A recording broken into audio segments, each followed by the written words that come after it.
Seconds to sign up for my email list. You'll get some extremely valuable educational and entertaining content that can be sent right to your inbox each week. Plus, you'll also get instant and free access to my guide on managing your anxiety. You can also follow me on Twitter at MOC with Tiffany and at Facebook at Tiffany Warner. And once again, the website is momentsofclaritywithtiffany.com. Thank you so much for your support and for listening to your show, because change can only come when we stand together as one. This is the Tan Talk Radio Network. We are back to Moments of Clarity with Tiffany Warner.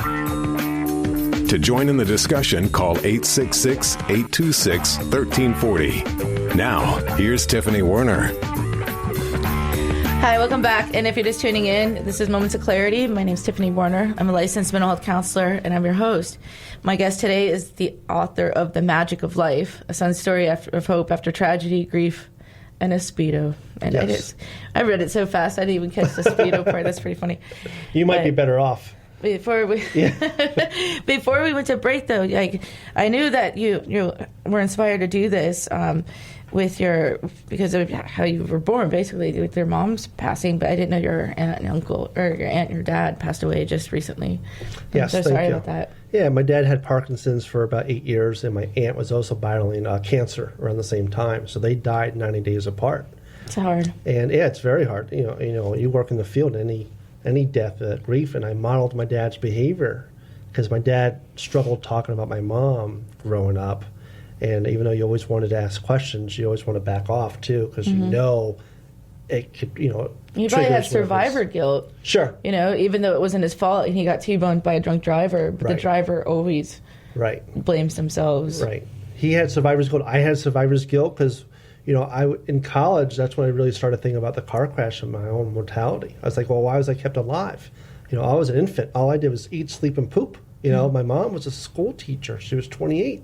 She had a life, and I would swim angry. I wasn't an angry person. No, but that was how you basically were grieving. Correct. And then when my dad and my aunt passed away, that really, with that grief and depression, there was one week where I was like, I'm not going to see the end of the week. And then I had lunch with a friend of mine, another comedian, and we're trying to put together a program called Stand Up to Grief. Mm-hmm. And my friend Greg, Stand Up to Grief. That's cool. Yeah, we haven't done it yet, so if anyone wants to book us, please do.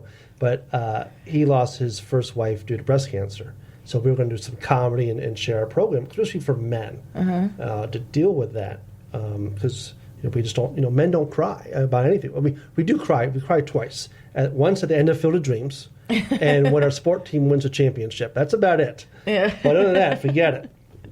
And I was sitting next to my friend who's a counselor, and she goes, "You don't look right." And then she's known me for a while. And then that weekend, I filled out the form and stuff because it wasn't like I wanted to die. I just wanted the pain to stop. Mm-hmm. But I thought about my dad, my aunt, but I also thought about my brother and Dolly. And I went, because I had a plan. I knew what I wanted to do, and I went, I can't send them back to the cemetery 3 times within 6 months. I just couldn't do it. And so I entered grief counseling, and that really changed my life. And I went, well, I have to work on me. Right. The humor, I always hid behind the humor. Yeah, we look at Robin Williams and stuff. It's a defense mechanism at times. Correct. And when someone's laughing all the time and making jokes, it kind of prevents others from saying, hey, are you okay? Right. Because you're masking it. Exactly. Even when I was on stage doing comedy, or doing the presentations, that's the only time I felt normal. And once you get off stage, it's like, man, it's a dark hole. Mm-hmm. And I was going through a breakup and around that same time, and Dolly... Who's Dolly? Dolly's the woman that raised me and my brother. Okay. So she's... like your mom. Yeah. Oh, yeah, I didn't mention her name before. Right. Well, I was writing the book, and she goes, don't use my name. I go, what, do I embarrass you still? Apparently so. And it was the morning after our very first fundraiser for a foundation that I run. And she goes, well, you have to fix your foundation before you can be in any type of relationship. Mm-hmm. And the girlfriend didn't like that, but she was right. And the problem was me. I had to fix me, and for the first time, work on myself and really dive into the grief counseling. And my counselor, the very first question was like, well, let's talk about your mother's death and how that impacted you in relationships. And I go, well, I'm not here to talk about my mom. I'm here to talk about my dad and my aunt. But I had to start somewhere. And I built up that wall for all those years, in relationships, because I saw the pain my father went through, and I never wanted to experience that, even though I had the humor and stuff. So even though I'd be in relationships, I always had that wall and that distance around people. And then that wall came down in grief counseling, and it was such a huge relief where I could talk about grief and depression for the first time and don't feel like an outcast. And in your work, people I think feel depression and grief feel like they are the only ones. And it's nice when you see other people or you meet other people, go, oh, good, I'm not alone in this, and that's a huge sigh of relief, I think, for anyone. And then to be able to talk about it on stage or when people read the book, it's nice to allow people to see the positive side of things. Yeah, I mean, it's healthy to talk about any hard topic and make it more of a realization. Right. The more you talk about it, the more the pain will lift. Sure. Yeah, and even now, I mean, it's hard to talk about the Miami Dolphins, but we still do. We still do. Oh, it's Tampa Bay up here. That's right. But yeah, you're exactly right. And that week, even through grief counseling, when I started, I had that, those moments of clarity where I even felt myself change through all of it, and finally felt like a grown up and not hide from those deep, dark issues. And that was great. And even writing the last part about my dad and my aunt was, in a way, therapy too. And I wrote about, I include my dad's eulogy in there, and the things that we went through and whatnot. And it's been nice to hear other people's reactions, from that, and how they deal with grief, and see how they look at their own life in terms of depression and grief and getting help. And if it's able to help one person, it's fantastic. And that's what we say all about. matters. Yeah, that's what we. I've been doing the Magical Life program for 24, 25 years, and it's awesome when an impaired driver comes up to you afterwards and they hear that message. Impaired driver? What, they drive to your speech drunk? No, hopefully not. There's probably some, but I have a connection. I have a partnership with MAD up in Northeast Ohio. Mothers Against Drunk Driving. Right. So I speak with this Stowe Court, which is a local court in Northeast Ohio, but also Northeast Ohio. So I do those a couple of times a month, along with high schools and colleges, and I've done military bases as well. But when they come up, especially the impaired drivers, and they say they've been sober for 6 months, or they give you a hug, or even they donate to the Magic Life Foundation, even if it's $1, it's like $1 million to me, because then it's like they hear that message. And when you help someone, there's no better feeling than that. It's not about how much you're getting paid or whatever else. If you can make someone's life better, then that's all the reward that I can ask for. It's wonderful. I want to invite callers to call in, 866-826-1340. 866-826-1340, and join our talk if you have any feedback or stories yourself, or anything you want to share. It's the day after Christmas, 866-826-1340. We're here for you. Like, look at you in these little pictures too. It's a lot of loss, and I think I shared with you that I lost my parents when I was young, not like this, but differently. But and it's like nothing to replace that. How was it for you this Christmas? You're celebrating. Hanukkah time's been tough. This was the second year, and it was a little bit tougher this year, I think, because I'm home for it. Last year I didn't come back to South Florida, but this year I did, and we're lighting the menorah I grew up with, and that hit me. So who has that? Your brother? My brother has it. He has all the good stuff. He has it, and olders ones get everything, don't right? they? They just yeah. I get nothing, which is okay. But he has it, and so when we lit like the first night, it really kind of hit me. I remember when it was me, my brother, and my dad, lighting it, and the holiday times. And I'm not very. I don't go to temple, but I think out of respect for my father, still do that because he would want me to. So, the holidays were a little bit tougher.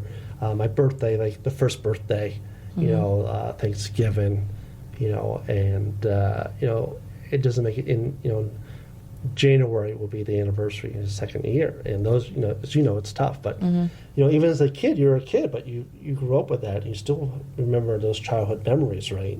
And you kind of wish you had more. But yeah, the holidays are always tough, no matter what. So, through lighting the menorah kind of helps, because then you think about the good times versus the bad times, or the death coming up, in terms of the anniversary. Yeah, eventually those anniversaries kind of fade away. Right. It depends on what each person. Sure. Yeah. Yeah. This year, I don't think, hopefully, will be as tough.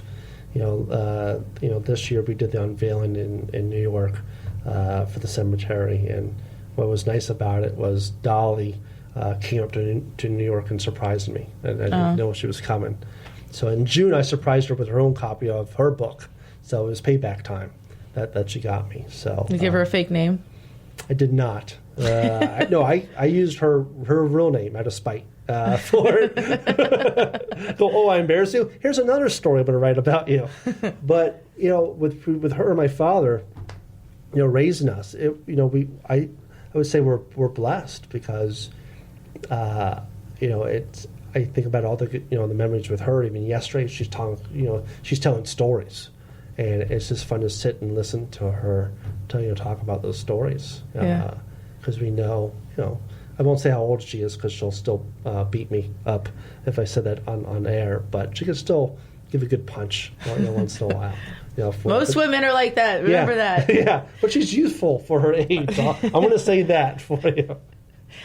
No, okay, so there's a lot to be said from not just impaired driving, but to really pay attention on how one accident can really impact a family's whole entire life and future. Right.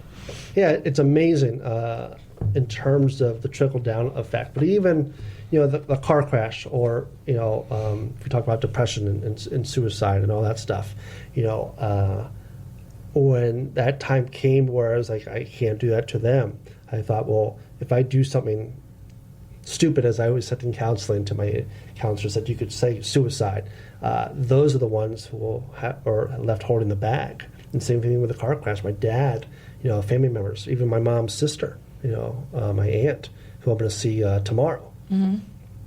It's the same thing. All those questions of whys and the hows, and how you're living life this way, and all of a sudden you're going this way, and you better learn how to deal with going that way. And that was a hard adjustment. But for me, that's all I knew. My dad, was different. My brother, who was 3, he had a little bit harder of a time to adjust, because he already had memories of my mom. And he would freak out when my dad would leave for work, start crying, and, all those things. Traumatized from being in the car. Yeah, separation anxiety. Maybe Dad's not going to come back. Right. So they had to figure out different things for him to adjust. And he even had to adjust to Dolly. When he met Dolly during the interview, after she came down visiting me, came down, like from heaven. No, from the stairs. And most people can only hear us. I know, it's radio, and I'm like, what am I doing with my hands? I have no idea. Sorry, radio people. And my grandmother said to Jeff, she said, hey, this is Dolly. She's going to be looking after you and your brother. And my 3-year-old brother looked up at our father and said, hey, Dad, she's here for the baby, right? We're big men. We don't need any help. He was 3 at the time.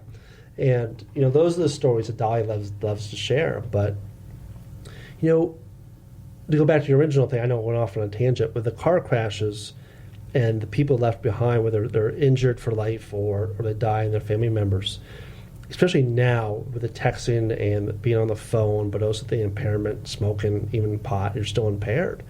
And, you're driving a weapon. And when I learned how to drive, I don't know if I could drive this thing, because I knew what it did.